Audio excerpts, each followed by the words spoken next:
It's Wednesday, May 1st, 2024. Peace is a path to the prosperity of a nation. Let peace reign. All the news this morning. Pay rise for workers as world marks Workers' Day. Police arrest suspect over killing of 3 in Rivers community. Widow of slain police inspector in Rivers State seeks justice. Rowdy session in Senate over sitting arrangement. And on the foreign scene, police arrest protesters from Columbia University. I am Ifechukwumoyele with the news. Now, today is Workers' Day, otherwise called May Day or Labor Day, and a final decision is expected today on the ongoing negotiation for an increase in the minimum wage of workers. As you may know, the 2 labor unions, the Nigeria Labour Congress (NLC) and the Trades Union Congress (TUC), want the government to increase the minimum wage of workers from 30,000 naira to 615,000 naira. Following the economic impact of the removal of petrol subsidy. Now, talks have been ongoing and the unions have revised their demands downward. NLC now seeks around 500,000 naira while considering proposals from their state chapters. On Tuesday, the National Salaries, Incomes and Wages Commission announced that the federal government has approved a 25 to 35% increase in the salary structures of police officers, the armed forces, and public servants, among others. It said the salary raise took effect on January 1st, 2024. A statement by its head of press, Emmanuel Njoko, said the approved increase of between 25 and 35% in salary is for civil servants on the remaining 6 consolidated salary structures. The salary increase is, however, separate from that being discussed at the ongoing negotiation between the government and labor unions. Meanwhile, the May Day parade for workers is expected to be held across states this morning. Civil servants would wear the uniforms of their various unions for the parade. In the meantime, workers in the private sector say job insecurity, long working hours, limited career advancement opportunities, and inadequate benefits are some of the challenges they face. Speaking to our correspondent, they called on private organizations to prioritize their mental and physical health alongside profit. Their call is in line with this year's theme, Workers First. Stability that government workers enjoy is not the same as private officials because a change in ownership, a slump in revenue, a negative effect from government policies or this kind of economic meltdown that Nigeria is experiencing can lead to a shocking termination of contract in the private industry. In private sectors, they demand long work hours from their employees and also fair compensation with the cost of living. Most private sectors don't give a raise or competitive salaries that can keep up. As in private sector, sometimes there's bosses that do not want to consider any other, just want to know that your target is achieved. Make sure you bring in the targets, whether you are sick or not. So. Lack of flexibility. For instance, now at my workplace, we don't have holidays like other people. So when other people are going on holiday, we come to work. Compare the work life in Nigeria and other countries. Some Nigerians living abroad highlight significant differences. When you work in here, there are limitations as to the number of hours you're supposed to work. So in comparison to Nigeria, where you can work more and still work overtime, also the difference in minimum wage is quite big here in the UK, where the least I think now is about £11.50 per hour. So it's an hourly pay rate compared to Nigeria that is, more like a monthly or weekly wages. While I was in Nigeria, I was like a young lecturer in the university, and something that was different was I felt stifled in many areas. It just felt as if you had to make yourself smaller. But here in the US, it's totally different. Airing your opinion is encouraged. Mentors want to really see you succeed. People want to see you shine. You get paid even when you're sick. The beautiful thing about UK is when you keep working and you don't even take your leave, they'll ask you if you're actually okay. Also, a public relations expert, Dimachukwu Ndubisi, talked about some actions that can be taken to improve working conditions in Nigeria. Establishment of government policies that will regulate the contract of workers holistically. So that way, a government can track the way some of these private heads take advantage of their workers and, necessarily doing the right thing. Then a lot of private individuals also have to maybe establish labor unions for themselves so that they can use it as a means to negotiate with their bosses. International Workers' Day is celebrated to teach workers about their rights, create better working conditions, and help them move forward. Now, the federal government declared today a public holiday to mark this year's Workers' Day. Moving on, the chairman of Ikwere Local Government Area, Samuel Wanosike, has accused one Lucky Emmanuel and Emmanuel Elekwachi and their group of terrorizing residents of Alu and Rumekini over Ohia Izo Wato, Ohia Oha, and Ohia Omuchi land.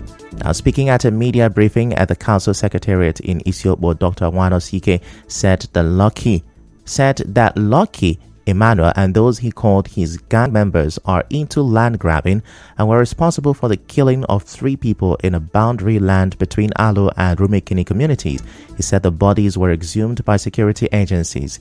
He, however, called on the IGP, Commissioner of Police in River State, Director of State Security Services, and other security agencies to ensure that Lucky Emmanuel and his group are arrested for the peace and safety of residents. The land grabbing activity has become worrisome and further stain into the killing and maiming of innocent members of the communities around Making in Obiabo local government area and Alo in Ikwere local government area of Rivers. These activities have brought concerns and worry to the local government area. It is very disheartening and disturbing to know that Mr. Lucky Emmanuel led his group to the land between Making and Alo and in a gun duel shot down 3 persons and buried in a shallow grave, which has created tension and panic in the communities. I want to reiterate here that the Ikwere Local Government Council authority has been on this matter to ensure that Mr. Lucky, his brother Elekwachi Emmanuel, and his gang were apprehended. Dr. Wanosike said Lucky Emmanuel was declared wanted and his hotel sealed for nefarious activities in the area. It is important to state that one Mr. Lucky Emmanuel aka Dibu, the owner of Hotel Omodo in Alo, which he uses to carry out kidnapping and child trafficking business, and for which the Ikwere Local Government Authority in the past sealed the said hotel and placed Mr. Lucky Emmanuel on a wanted list from that date. Eventually, when the manager was arrested and confessional statement obtained from her, the authorities still released her for reasons best known to them, without proper investigation and arrest of Lucky Emmanuel. Now, neither Lucky Emmanuel nor Emmanuel Elekwachi could immediately be reached for comment. Yesterday, the police said they arrested 3 people in connection with the killing of 3 indigenes of Rumekini community in Obiabo local government area of River State. The public relations officer of the command, Grace Iringikoko, tells correspondent Mekotoka that the police are investigating the killings. She, however, did not reveal the identities of the suspects. As you may know, 3 indigenes of the Rumekini community, Samuel, Vincent, and Thank God, were killed by armed men.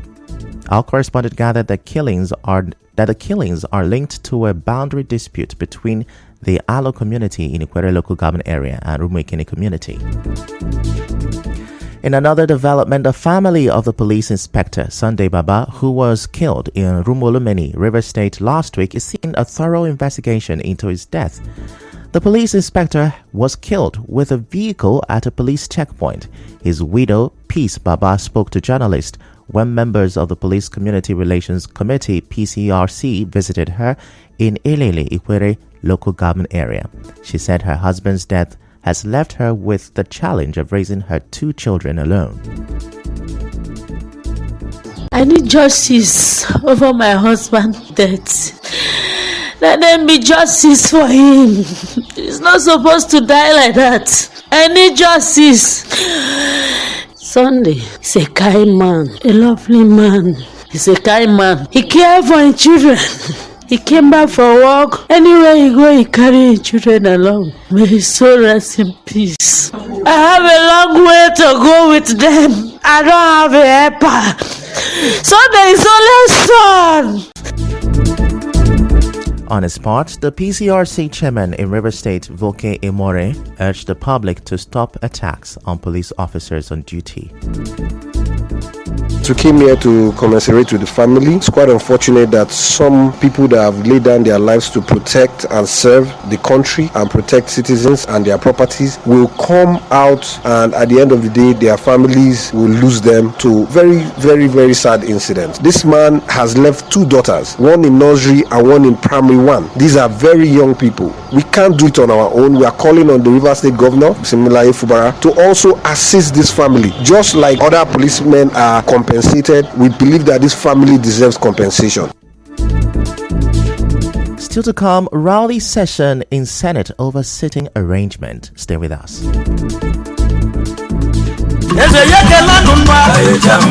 The traditional ruler of Egi Kingdom in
Committee Chairman for Ward 1 in Ngo Town, Andoni local government area, Owokagakemi Lawrence, has dismissed announcements that federal lawmaker Awaji Nombeka Biante has been suspended from the party.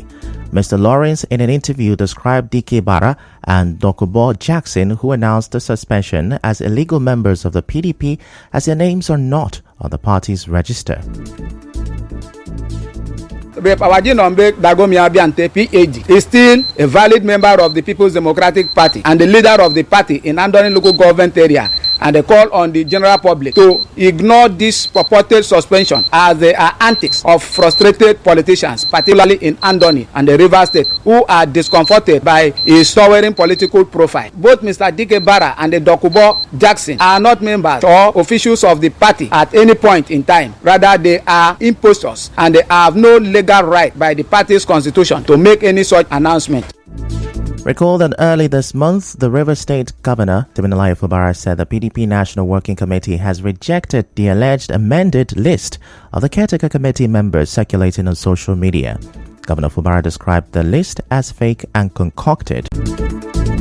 In the meantime, the chairman of Andoni local government area, Erastus Awato, has urged party PDP faithful and supporters in Andoni to remain supportive, steadfast and loyal to the party.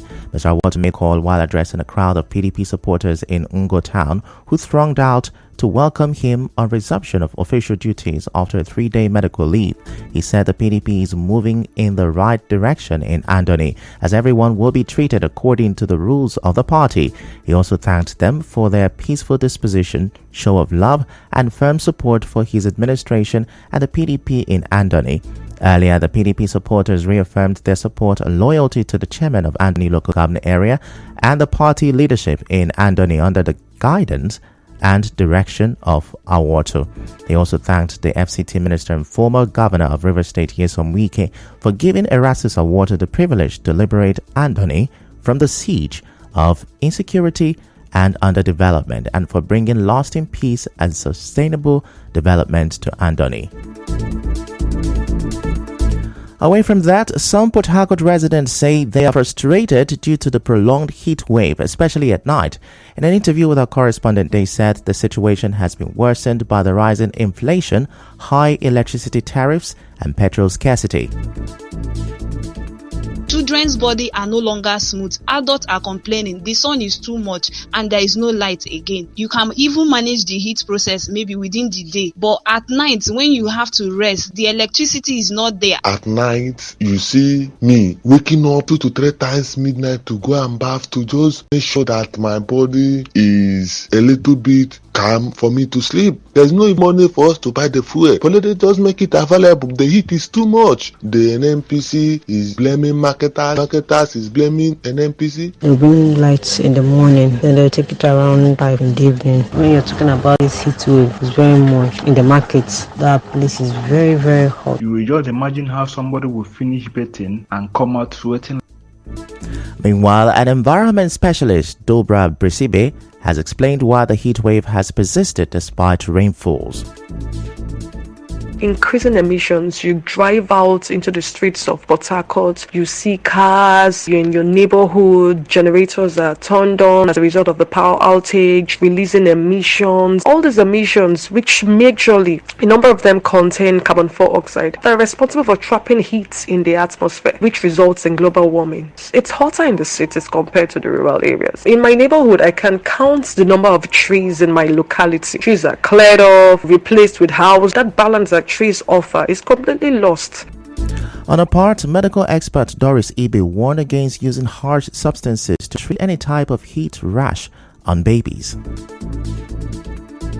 Depending on the kind of rash, some of them may be some form of allergic rash, some truly could be from the... allowing a doctor to take a look at the rash is very important. But not all rashes that dust in powder cures. So when we see the rashes, we will be able to differentiate what could be the possible cause of the rash and then what better apply. Calamine lotion sometimes helps, especially if it's heat rashes. Basically helping to cool the body, not necessarily treating the rash itself, but will help the child to be comfortable because heat rashes can be itchy at night time.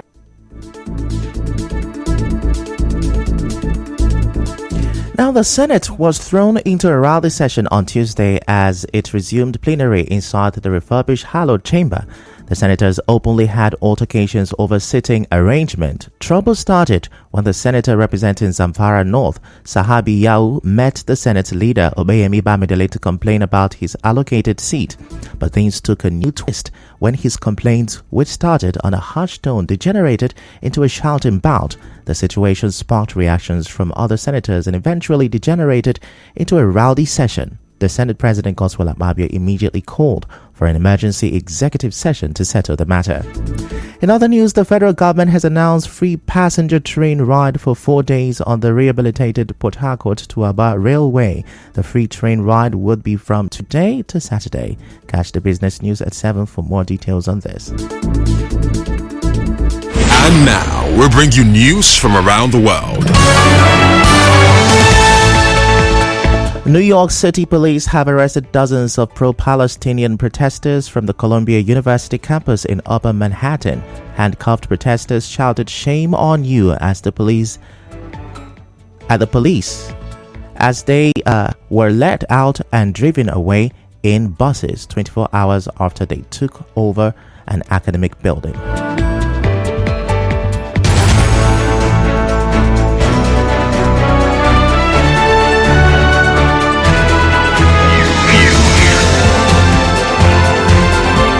This is the news on 92.3 Nigeria Info.